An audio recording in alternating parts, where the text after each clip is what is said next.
हमारे पास बचा चैप्टर है इलेक्ट्रोकेमिस्ट्री। इलेक्ट्रोकेमिस्ट्री नाम समझ में आ रहा है, इलेक्ट्रोकेमिस्ट्री, जहां पर इलेक्ट्रिसिटी से लेना देना है और उस इलेक्ट्रिसिटी के कारण कुछ ना कुछ केमिस्ट्री के अंदर हेरफेर होने वाले हैं। इलेक्ट्रॉन्स के फ्लो की वजह से जो केमिकल रिएक्शंस होंगे, या किसी इलेक्ट्रिक करंट की वजह से किस तरीके से कुछ केमिकल रिएक्शंस में, या हम ये कहें कि किस तरीके से इलेक्ट्रिकल एनर्जी का केमिकल में कन्वर्जन होने वाला है, उस टाइप की कुछ चीज़ें हम इसमें डिस्कस करने वाले हैं। ये चैप्टर हमारे लिए बिल्कुल कुछ फ्रेश नहीं है, हम ये कहें ना कि बिल्कुल एक नया टॉपिक आ गया उठ के, ऐसा नहीं है। जैसा कि हमने पिछले चैप्टर सॉल्यूशंस के अंदर देखा था, मोलैरिटी, मोलैलिटी, नॉर्मेलिटी, मोल फ्रैक्शंस, ये सब हमने कहाँ किया था? +1 के अंदर। इसी तरीके से ये इलेक्ट्रोकेमिस्ट्री का मेजर जो एक तरह से एक पार्ट है, इंट्रोडक्शन है, वो हमें रिडॉक्स रिएक्शन +1 के अंदर मिल चुका है। जिसको नहीं आता कोई दिक्कत नहीं है, जीरो से ही स्टार्ट करेंगे अभी चैप्टर को, लेकिन एक जस्ट एज एन इंट्रोडक्शन मैं बता रहा हूं तुम्हें कि ये कुछ बिल्कुल फ्रेश नहीं है। ये रिडॉक्स रिएक्शन के अंदर हमने लास्ट में इलेक्ट्रोकेमिस्ट्री का पार्ट किया हुआ है, और जिसको याद है थोड़ा बहुत उसके लिए और ज्यादा ईजी हो जाएगा। चलो भाई, अब सबसे पहले हम बात कर रहे हैं बच्चे, जैसे रिडॉक्स का ही नाम आया, तो रिडॉक्स का नाम आते ही सबसे पहले एक टर्म आती है ऑक्सीडेशन। ऑक्सीडेशन आती है। ऑक्सीडेशन क्या होती है बच्चा? ऑक्सीडेशन क्या होती है? एडिशन ऑफ ऑक्सीजन और रिमूवल ऑफ हाइड्रोजन, यही था। Oxidation is addition of oxygen और रिमूवल ऑफ हाइड्रोजन। लेकिन सिर्फ ऑक्सीजन नहीं कहेंगे, क्या होता है? Addition of any electronegative element. जो भी हाईली इलेक्ट्रोनेगेटिव एलिमेंट है, इलेक्ट्रोनेगेटिविटी पता है क्या होती है? इलेक्ट्रोनेगेटिव एलिमेंट कौन सा होता है? Which have the tendency to attract the shared pair of electron toward itself. तो अगर किसी भी इस तरह का एटम जिसकी इलेक्ट्रोनेगेटिविटी ज्यादा हाई है, अगर उसकी एडिशन होगी तो हम क्या कहेंगे? ऑक्सीडेशन है। और किसी इलेक्ट्रो पॉजिटिव एलिमेंट का अगर रिमूवल होगा, दैट इज ऑक्सीडेशन। डन है। ये हमारा ऑक्सीडेशन रिडक्शन का प्रोसेस था। लेकिन इसी के अंदर एक और टर्म आता है, जब कोई मेटल या कोई भी एक एलिमेंट इलेक्ट्रॉन्स को लूज या गेन करेगा तो भी तो ऑक्सीडेशन रिडक्शन होगी। तो अगर कोई एटम इलेक्ट्रॉन्स को रिलीज कर देता है, that is removal of electrons from an atom और element, that process is known as oxidation. हम क्या बात कर रहे हैं बच्चे? एडिशन ऑफ ऑक्सीजन और रिमूवल ऑफ हाइड्रोजन तो था ही, साथ में रिमूवल ऑफ इलेक्ट्रॉन्स आ गया यहाँ पे। अगर किसी एटम में से इलेक्ट्रॉन्स को रिमूव कर दिया जाएगा तो हम क्या कहेंगे कि उसकी ऑक्सीडेशन हो गई है। डन है। क्योंकि जैसे ही उसके पास से इलेक्ट्रॉन्स निकालेंगे तो इलेक्ट्रॉन्स को निकाल के जो एटम है वो अब क्या हो गया? ऑक्सीडेशन स्टेट की अगर हम बात करें, एक बार यहां ध्यान देना, ऑक्सीडेशन स्टेट याद है सबको? थोड़ा बहुत आइडिया है? ऑक्सीडेशन स्टेट में अगर कोई भी हमारे पास एलिमेंट है और वो सॉलिड फॉर्म में है तो उसका ऑक्सीडेशन नंबर क्या आता था बच्चा? 0। अपनी एलिमेंट्री फॉर्म में होगा तो हमेशा ऑक्सीडेशन स्टेट क्या होगी? 0। और अगर इसने कुछ इलेक्ट्रॉन्स रिलीज कर दिए by the removal of negative charge, इसके ऊपर नेट चार्ज क्या आ गया? पॉजिटिव आया कि नहीं? तो ऑक्सीडेशन नंबर 0 से इंक्रीज कर गया। तो if there is an increase in oxidation number, we call it as oxidation। और अगर डिक्रीज होता तो रिडक्शन हो जाता। सीधी कहानी है। कोई भी एटम अगर इलेक्ट्रॉन रिलीज करेगा, लूज करेगा, तो लूज करके वैसे भी कैटाइन बनता था। कैटाइन क्या होता था? जिसके ऊपर पॉजिटिव चार्ज होता है। तो अगर कोई एटम इलेक्ट्रॉन रिलीज करेगा तो उसका ऑक्सीडेशन स्टेट 0 से पॉजिटिव जा रहा है, दैट मीन्स उसकी ऑक्सीडेशन हो रही है। डन है बच्चा? अब आता है उसके बाद रिडक्शन एडिशन ऑफ हाइड्रोजन और रिमूवल ऑफ ऑक्सीजन, वही रहेगा, और एडिशन ऑफ इलेक्ट्रॉन्स। क्योंकि अगर कोई एलिमेंट इलेक्ट्रॉन्स को गेन कर ले, कोई अगर मान लो हमने यहाँ पे एटम लिख लिया है, सॉलिड फॉर्म में था या जिस भी फॉर्म में, अगर इसने इलेक्ट्रॉन्स को गेन किया है by the addition of electrons, इसके ऊपर नेगेटिव आएगा कि नहीं? इसमें एक और ध्यान देना, जब पॉजिटिव या नेगेटिव आती है तो इनकी स्टेट क्या होती है बच्चे? एक्वस। और अगर अकेले थे तो वो सॉलिड था, तो यहाँ पे ऑक्सीडेशन स्टेट क्या थी? 0, वहां आ गई -1। तो 0 से -1 हुई है, ऑक्सीडेशन स्टेट घट गई है, इसका मतलब उसकी क्या हो गई है? रिडक्शन हो गई। सिंपल है। डन है। तो ये हमारे पास ऑक्सीडेशन रिडक्शन का था। अब इसके अंदर फिर एक टर्म आती है जो हम 10th क्लास से पढ़ते आ रहे हैं बच्चा, ऑक्सीडाइजिंग एजेंट या रिड्यूसिंग एजेंट। एजेंट क्या होते हैं? अब एजेंट क्या चीज होती है बच्चा? जो ऑक्सीडेशन या रिडक्शन करवाते हैं। एजेंट का काम होता है कि ऑक्सीडेशन करवाना। अब जो ऑक्सीडेशन करवाएगा तो खुद तो रिड्यूस हो जाएगा। तो जिसकी रिडक्शन होती है वो ऑक्सीडाइजिंग एजेंट, जिसकी ऑक्सीडेशन होती है वो रिड्यूसिंग एजेंट। क्लियर बात है ये? तो substance which get oxidised is reducing agent, substance which getting reduced is oxidising agent. Simple है बच्चा, ये बिल्कुल बेसिक चीज है। अब यहाँ पे रिडॉक्स रिएक्शन की हम बात करें तो रिडॉक्स रिएक्शन क्या होता है? रिडॉक्स रिएक्शन बेसिकली जिसमें ऑक्सीडेशन और रिडक्शन दोनों हो रहे हैं, है ना। और वैसे भी अगर कहीं पे ऑक्सीडेशन हो रहा है तो उसको ऑक्सीडेशन को कराने वाला भी कोई होना चाहिए जो कि रिड्यूसिंग एजेंट है ना, जो जिसकी रिडक्शन हो रही होगी, और वही ऑक्सीडाइजिंग एजेंट होगा। तो दोनों का कॉम्बिनेशन जब होगा तो हम उसे क्या कहेंगे? Redox reaction. ओवरऑल उस रिएक्शन को रिडॉक्स रिएक्शन कह रहे हैं। जैसे यहाँ पे हम देख सकते हैं इस रिएक्शन के अंदर क्या हो रहा है बच्चा, जिंक था जिसकी ऑक्सीडेशन स्टेट 0 है, यहाँ पे क्या है, कॉपर जिसकी ऑक्सीडेशन स्टेट क्या है, +2 एक्वस फॉर्म में था। अब जिंक ने इलेक्ट्रॉन रिलीज किए और कॉपर को ट्रांसफर किए तो क्या होगा? जिंक ने क्या किया होगा? जिंक ने इलेक्ट्रॉन छोड़ के Zn2 पॉजिटिव बना लिया होगा और वो वाले इलेक्ट्रॉन्स कॉपर एक्वस ने एक्सेप्ट करके कॉपर सॉलिड फॉर्म कर लिया होगा। यहाँ 0 ऑक्सीडेशन स्टेट से +2 हुई है, मतलब ऑक्सीडेशन, यहाँ +2 से 0 ऑक्सीडेशन स्टेट तक पहुंचा है, मतलब रिडक्शन।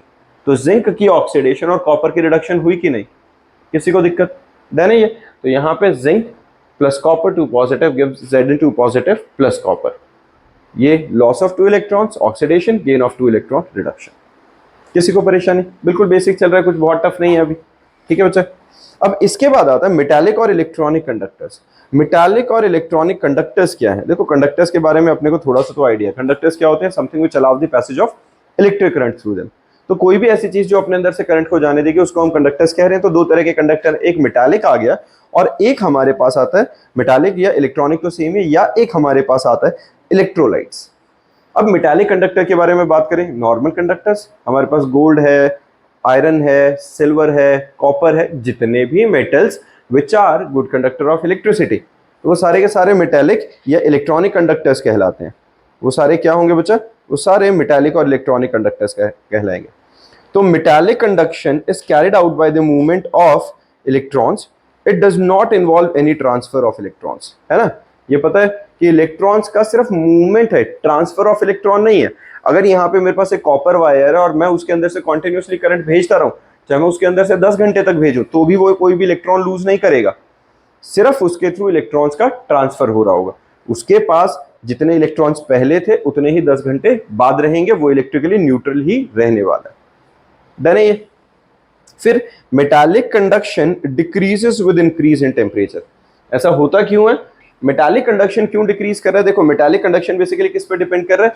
फ्लो ऑफ इलेक्ट्रॉन्स के ऊपर। तो with the flow of electrons, electrons already being a conductor वो बहुत अच्छी कंडक्शन प्रोवाइड कर रहा है उसे, इलेक्ट्रॉन्स बहुत फास्ट मूव कर रहे हैं, but with the rise in temperature electrons gain certain extra excitation energy. वो जो ओवर एक्साइटेड हो जाते हैं उसकी वजह से इंटर इलेक्ट्रॉनिक कोलिजन होने शुरू हो गए। समझ में आई? तो इंटर इलेक्ट्रॉनिक कोलिजन की वजह से जो एक्स्ट्रा एनर्जी उन्होंने गेन करी थी टेम्परेचर राइज होने की वजह से, वो एक्साइटेड इलेक्ट्रॉन्स खुद आपस में टकरा जाते हैं और ओवरऑल कंडक्शन उससे हिंडर होती है, उससे डिक्रीज हो जाती है। तो मेटालिक कंडक्टर्स के अंदर क्या रहता है? Conduction decreases with rise in temperature. Simple है बच्चा, देन पता चली ये बात। अब इसके बाद हमारे पास आता है बच्चा इलेक्ट्रोलाइट्स। अब इलेक्ट्रोलाइट्स क्या होते हैं? इलेक्ट्रोलाइट्स कोई ऐसी चीज है, मेरे पास नमक है हाथ में, सिंपल NaCl है, सॉलिड फॉर्म में, जैसा अपना पाउडर फॉर्म में होता है वो रखा हुआ है। अब मैं उसके तरफ दोनों टर्मिनल लगा देता हूँ, एक तरफ बैटरी के टर्मिनल जो कि सर्किट के साथ कनेक्टेड है, तो क्या बल्ब जलेगा सर्किट का? नहीं जलेगा। क्यों नहीं जलेगा? वो सॉलिड जब तक रहेगा तब तक वो कंडक्ट नहीं कर रहा है। वो एक्चुअल में कंडक्टर की तरह कब बिहेव करेगा? जब वो इलेक्ट्रोलाइट्स डिसोसिएट कर जाएंगे कैटाइन और एनाइन में।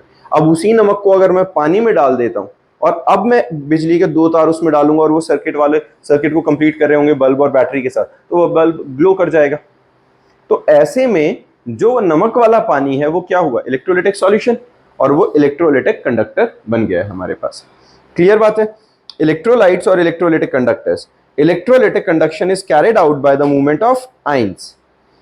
It involves the transfer of matter or ions. Electrolytic conduction increases with increase in temperature. यहाँ क्या हो रहा है? Movement of ions है, since they get dissociated into cation and anion. अब cation और anion के movement की वजह से वहां पर conduction हो रही है। And with the increase in temperature, actual में जब temperature बढ़ता जा रहा है तो क्या हो रहा है? जो उनकी dissociation है वो ज्यादा होती जा रही है। समझ में आ रहा है क्या हो रहा है? उनकी डिसोसिएशन ज्यादा होती जा रही है। तो जितने बॉन्ड्स टूटेंगे उतने आयंस ज्यादा बनेंगे, जितने आयंस ज्यादा बनेंगे उतनी कंडक्टिविटी बढ़ती जाएगी। समझ में आई ये बात? तो with the increase in temperature conduction increases in case of electrolytic conductors. Simple सी बात है ये वाली। फिर आता है बच्चा स्ट्रॉन्ग इलेक्ट्रोलाइट और वीक इलेक्ट्रोलाइट का क्या कंसेप्ट है। अब हम कह रहे हैं एक चीज है जो बहुत स्ट्रॉन्ग है।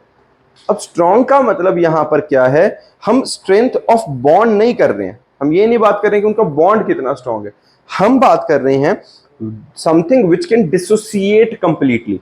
मैंने 100 मॉलिक्यूल्स डाले थे पानी के अंदर, 100 में से 98 टूट गए, 100 में से 98 की डिसोसिएशन हो गई, वो बहुत स्ट्रॉन्ग इलेक्ट्रोलाइट है। मैंने एक ऐसा कंपाउंड डाला था, मतलब एक सॉल्ट डाला था जिसके 100 मॉलिक्यूल्स डाले, उसमें से सिर्फ 20 टूटे, तो वीक इलेक्ट्रोलाइट है।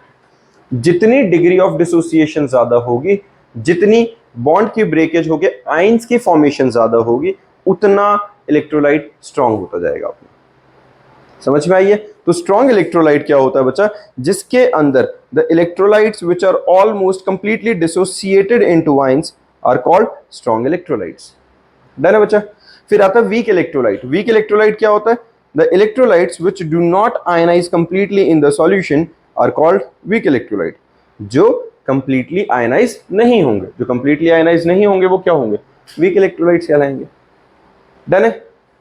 फिर वीक इलेक्ट्रोलाइट के बाद एक टर्म आती है बच्चा डिग्री ऑफ डिसोसिएशन, ये हमने सॉल्यूशन चैप्टर में भी रिसेंटली करी है।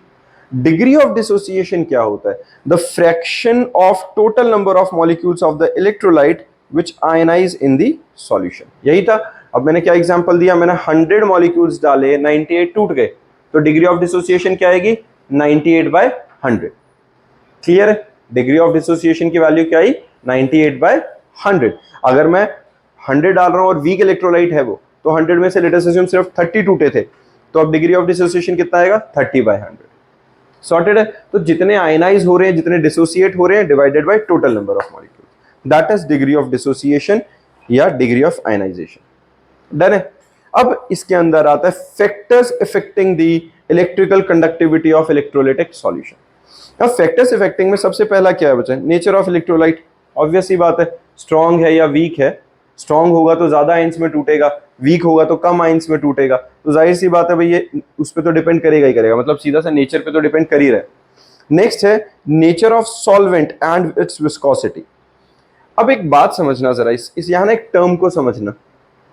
किसी लिक्विड के अंदर, किसी सॉल्वेंट के अंदर अगर हम आयंस को इंट्रोड्यूस कर रहे हैं, तो आयंस की जितनी फ्री मूवमेंट होगी उतना ज्यादा अच्छा कंडक्शन होगा। लेकिन अगर सॉल्वेंट की समहाउ विस्कोसिटी बहुत ज्यादा है, विस्कोसिटी होने का मतलब उसके सॉल्वेंट के पार्टिकल्स ही पर यूनिट वॉल्यूम बहुत ज्यादा एक्सेस में है, तो वो जो सॉल्यूट के जो आयंस डिसोसिएट हुए हैं, मे बी वो उतना फ्रीली मूव ना कर पाए। बन रही है ना बात? तो इसके हिसाब से अगर मेरे पास conductance is inversely proportional to viscosity, हुआ कि नहीं, अगर मेरे पास ज्यादा विस्कस सॉल्वेंट है तो आयंस की मूवमेंट कम है, मतलब कंडक्शन कम है। समझ में आई ये बात? अगर सॉल्वेंट की विस्कोसिटी ज्यादा है तो सॉल्यूट के डिसोसिएटेड आयंस की मूवमेंट मुश्किल हो रही है, मुश्किल हो रही है तो कंडक्शन कम हो रही है। डन है? Next, size of ions produced and their solvation. If the ions are strongly solvated, their effective size will increase and hence their conduction will decrease.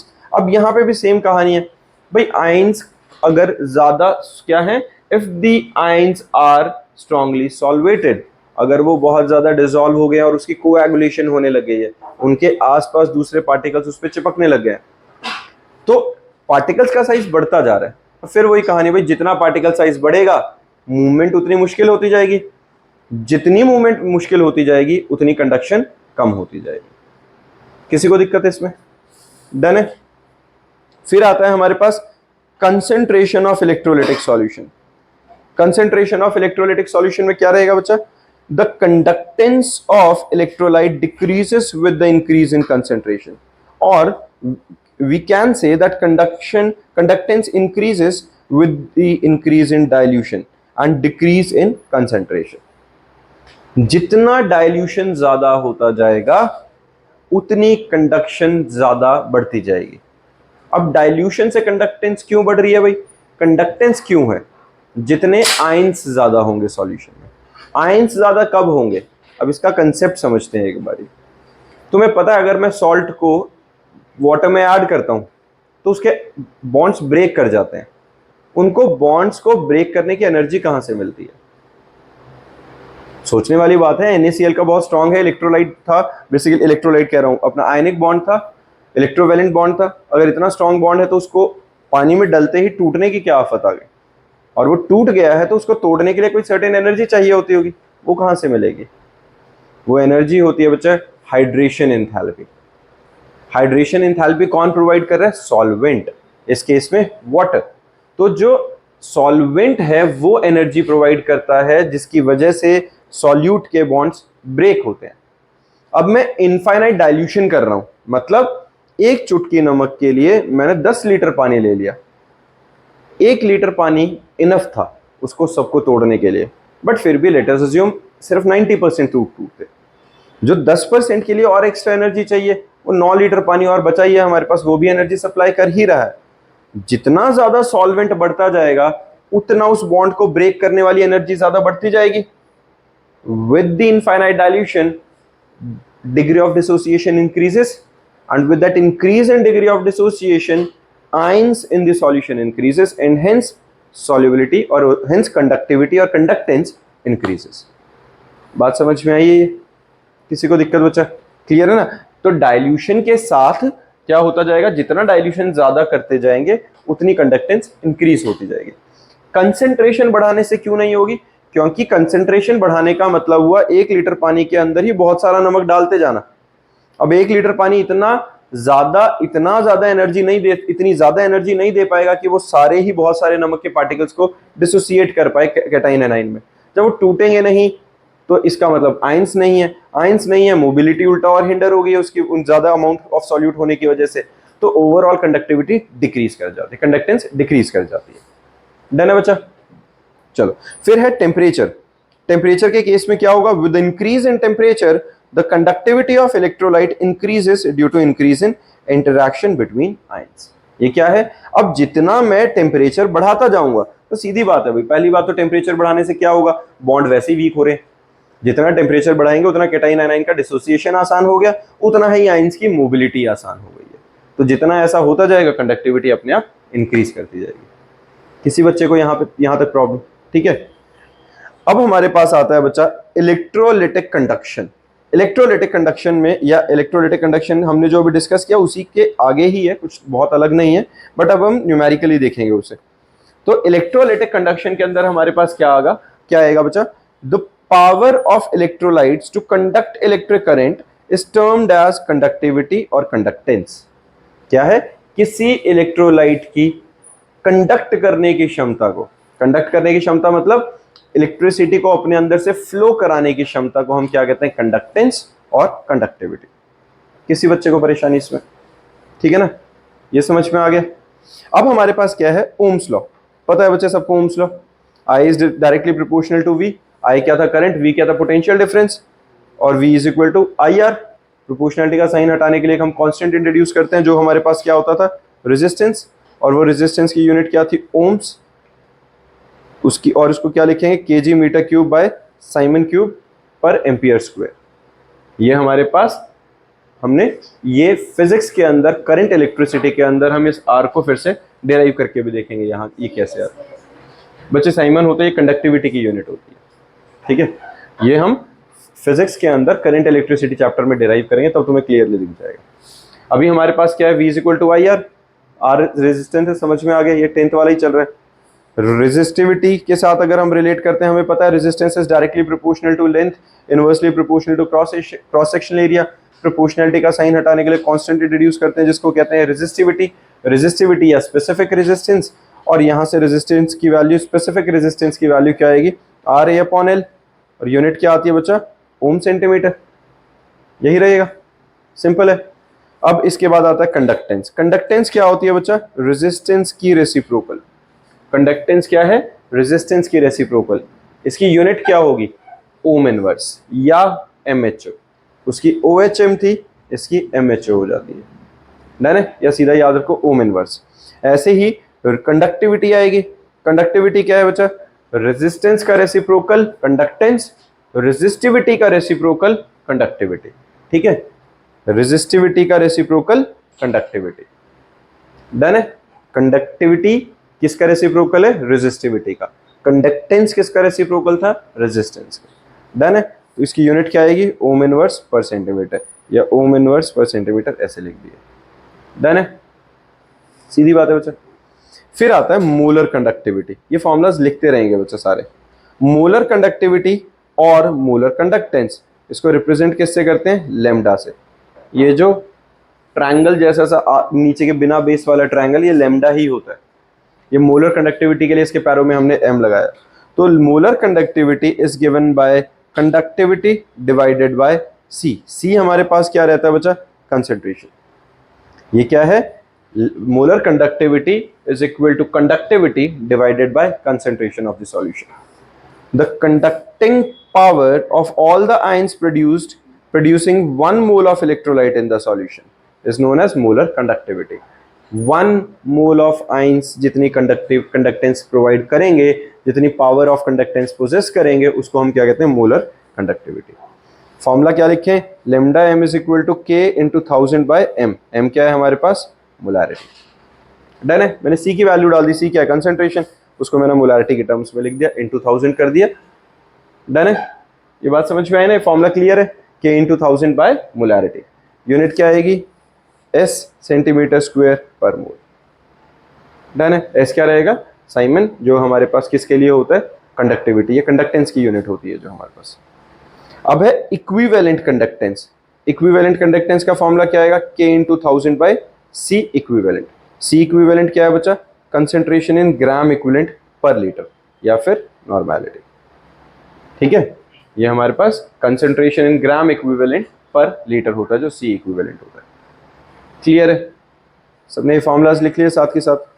चलो, अब यहां क्या करके दिखाया हुआ है? एक छोटा सा एपरेटस हमने रखा हुआ है, और इसके अंदर हम कंडक्टिविटी ऑफ सेल मेजर करना चाहते हैं।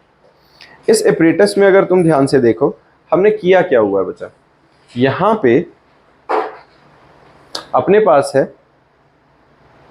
ये बेसिकली जिसको सेटअप नहीं पता है अभी, ये डिवाइस आती है पोटेंशियोमीटर।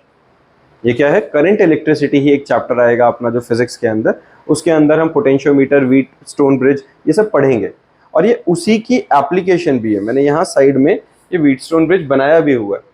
इसका कंसेप्ट पहले व्हीटस्टोन ब्रिज बताता हूँ, और उससे फिर वहाँ पहुँचेंगे। इसमें क्या होता है? व्हीटस्टोन ब्रिज में हमारे पास 4 रेजिस्टर्स हैं। इनमें से कोई 3 नोन रेजिस्टर होता है, चौथा अननोन होता है। ठीक है, और एक हमारा जो अननोन रेजिस्टर है, मैं मतलब क्या बता रहा हूं कि हमारे पास ये वाला नोन रेजिस्टर है, ये वाला नोन है, ये वाला नोन है, और जो बच गया है ये वाला अननोन रेजिस्टर है। और जो ये रेजिस्टर है कोई एक, ये हम क्या बना लेते हैं? इसको रियोस्टाट बना लेते हैं। रियोस्टाट समझ में आता? मन मर्जी की रेजिस्टेंस दे सकते हैं उससे। और बीच में लगा दिया गैल्वेनोमीटर। तो मैं इस रियोस्टाट को तब तक मैनेज करता रहूंगा जब तक गैल्वेनोमीटर की रीडिंग 0 ना आ जाए। तो जब गैल्वेनोमीटर की रीडिंग 0 आ जाती है तो हम क्या कहते हैं कि व्हीटस्टोन ब्रिज बैलेंस हो गया। और जब व्हीटस्टोन ब्रिज बैलेंस होता है तो P by Q is equal to R by S के इक्वल हो जाता है। अगर ये P है, ये Q है, ये R है, ये S है, तो P by Q is equal to R by S। अब हमारे पास कोई 3 रेजिस्टेंस की वैल्यू हमारे पास नोन है, चौथे की निकालनी है किसी की, P by Q, R by S। तो इन 4 में से कोई 3 नोन है, चौथी अननोन है, वो हमारी क्रॉस मल्टीप्लाई होके निकल जाएगी। सिंपल चीज है। अब इसी को हम इसमें यूज कर रहे हैं। ये जो एपरेटस है, बेसिकली ये हमारे पास पोटेंशियोमीटर जैसे एपरेटस है। हम करते क्या है, यहां भी ध्यान से देखो, ये हमारे पास रियोस्टेट लगा दिया R, यहां हमने एक अननोन रेजिस्टेंस लगा दिया जिसकी मुझे वैल्यू निकालनी थी X। ठीक है, अब ये X बेसिकली हमने कनेक्ट क्या किया एक सॉल्यूशन के साथ जिसकी मुझे कंडक्टिविटी निकालनी है। रेजिस्टिविटी निकलेगी तो उसका रेसिप्रोकल करके कंडक्टिविटी आ ही जाएगी, रेजिस्टेंस निकलेगी तो कंडक्टेंस आ जाएगी, है ना। रेसिप्रोकल ही करना है सिर्फ। तो मैंने यहां इसको कनेक्ट किया। अब नीचे के 2 रेजिस्टेंस कहां है? 1 और 2 तो ऊपर के आगे P और Q, R और S कहां आएंगे? ये यहां है बच्चे हमारे पास जॉकी। इसके बीच में हम एक और लगा देते हैं, काम करते हैं इस जॉकी को कनेक्ट कर देते हैं इसके साथ, ये लो गैल्वेनोमीटर के साथ, ठीक है। तो अब इस जॉकी का काम क्या है, मैं इस जॉकी को, ये जो नीचे एक होता है ये स्केल होता है जिसके ऊपर वायर लगा होता है, या स्केल का हो या वायर को, स्लाइड वायर ब्रिज भी होता है ये। मैं इस जॉकी को इसके ऊपर स्लाइड करता रहूंगा इधर उधर, एक पॉइंट ऐसा आएगा जहां पे गैल्वेनोमीटर की रीडिंग क्या हो जाएगी, 0। इसको ना उस फिगर के साथ रिलेट करने की कोशिश करो व्हीटस्टोन वाले के साथ। क्या हो रहा है, सेम 1 2 3 4 जो वायर का एक हिस्सा है, जो वायर का हमारे पास एक तरफ वाला हिस्सा है ये वाला, ये एक रेजिस्टर बन गया और इधर वाला एक रेजिस्टर बन गया। तो P Q R S आया कि नहीं, और अंडर बैलेंस कंडीशन गैल्वेनोमीटर की रीडिंग क्या आनी चाहिए, 0। तो हम इस जॉकी को शिफ्ट करके वही पॉइंट ढूंढ रहे होते हैं जहां पे जॉकी की रीडिंग, बेसिकली गैल्वेनोमीटर की रीडिंग 0 आ जाती है। जैसे ही आएगा तो P by Q is equal to R by S कर लेंगे, समझ में आई है। P by Q is equal to R by S करेंगे और हमारे पास यहां से इस सॉल्यूशन की रेजिस्टेंस निकल जाएगी। क्लियर। अब अगर इसकी निकल जाएगी, रेजिस्टेंस निकल जाएगी, तो हम कंडक्टिविटी कैसे निकालेंगे, conductivity is equal to reciprocal of resistivity, और resistivity R A upon L होती है। ये सारी वैल्यूज हमारे पास होंगी, वहां से रेजिस्टिविटी निकाल लूंगा। रेजिस्टेंस हमने अभी निकाली थी, क्रॉस सेक्शनल एरिया और लेंथ ऑलरेडी गिवन होनी चाहिए, उनकी हेल्प से मैं कंडक्टिविटी निकाल सकता हूँ। समझ में आई ये बात, एपरेटस का कंसेप्ट समझ में आ गया क्या होगा इसमें, ठीक है। ये वाला फॉर्मूला है, लिखो बच्चे इसे साथ में। अब हमारे पास यहाँ पे हमने क्या किया है, जो, हाँ जी ये देखो बच्चा, इसमें हम क्या कर रहे हैं, सेम जो अभी मैंने बताया है उसी चीज को कर रहे हैं। कंडक्टिविटी इस रेसिप्रोकल ऑफ रेसिस्टिविटी, रेसिस्टिविटी के को का रेसिप्रोकल किया तो 1/r L अपॉन A बन गया। अब 1/r को मैं क्या लिख सकता हूं, 1/r क्या है, r क्या था बच्चा, रेजिस्टेंस, तो रेसिप्रोकल ऑफ रेजिस्टेंस क्या बन गया, कंडक्टेंस रिप्रेजेंटेड बाय G।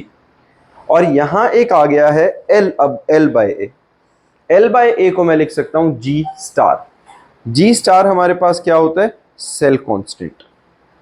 ये क्या होता है, सेल कांस्टेंट, जिसकी यूनिट होती है पर सेंटीमीटर। किसी को दिक्कत, क्लियर है।